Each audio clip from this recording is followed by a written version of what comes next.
La violence faite aux femmes a été évoquée récemment avec les féminicides, ce mot bizarre, nouveau.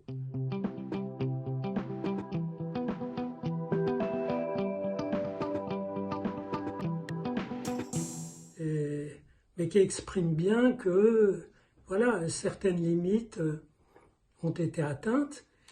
Et du coup, d'ailleurs, comme pour le harcèlement, vous vous souvenez, autrefois, sur le harcèlement, ça, ça avait fait un tollé, puis finalement, on ne sait pas trop ce que c'est devenu.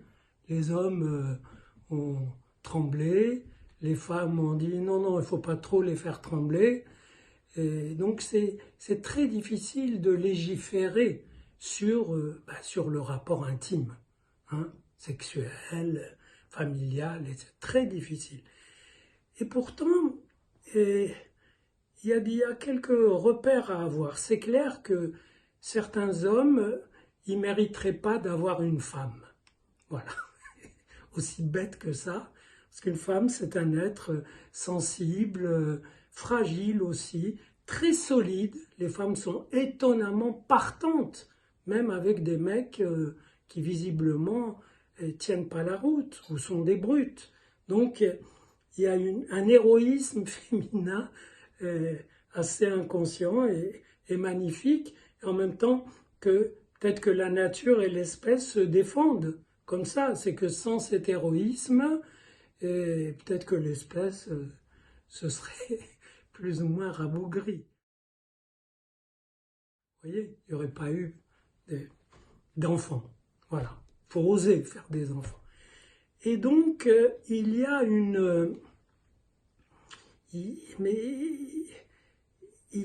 incongruité de certains hommes avec les femmes qui va jusqu'au meurtre, ce qui veut dire qu'ils sont carrément incapables de dominer si peu que ce soit leurs pulsions sexuelles, agressives, et qui passent carrément à la limite absolue.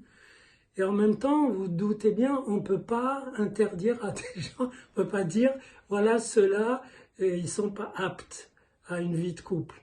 Pourquoi? Parce qu'il y a un symbole dans nos sociétés, c'est pas d'exclusion. On dira, bon, de quel droit vous l'empêchez de se marier, d'avoir une femme? On a vu ces cas-là. Moi, j'ai des collègues qui travaillent en procréation assistée, et vous avez un couple de gens psychotiques, carrément, et qui viennent demander des paillettes ou des ovocytes pour avoir un enfant. Et l'équipe discute, est-ce que on leur permet d'avoir, ça va être quoi le sort de cet enfant? Et en général, on permet, parce qu'on n'a pas sur quoi s'appuyer. Et peut-être que c'est comme ça que la vie tourne, à charge pour les responsables de veiller très très fort au dérapage, à des moments où ça explose, où visiblement là le mari picole, la femme est out, et les gosses qu'on les a aidés à faire sont sur le carreau.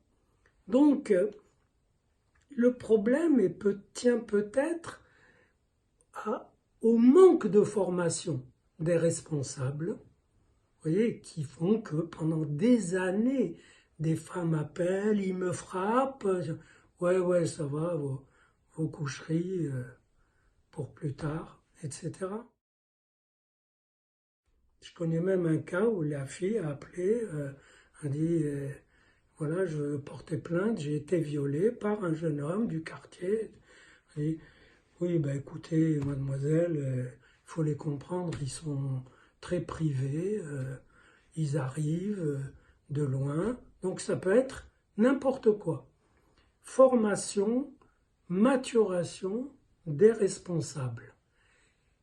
Ça éviterait de faire payer à tout le monde la culpabilité de la société d'avoir méconnu le problème. Comprenez, c'est ça qui arrive régulièrement. Moi, je l'ai vu toujours pour les procréations assistées, l'ouverture du don au couple homosexuel. Très bien, un couple de femmes veut un enfant, ok, pourquoi ne pas les aider? Il n'y a pas de problème, sauf que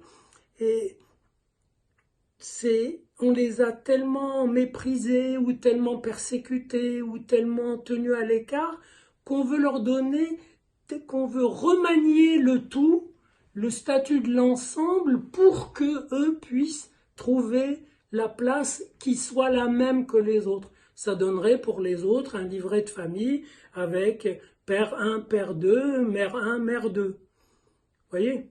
Alors que s'il y a un couple, la mère c'est la mère et l'autre c'est la compagne, c'est la belle-mère, c'est pas mère 2.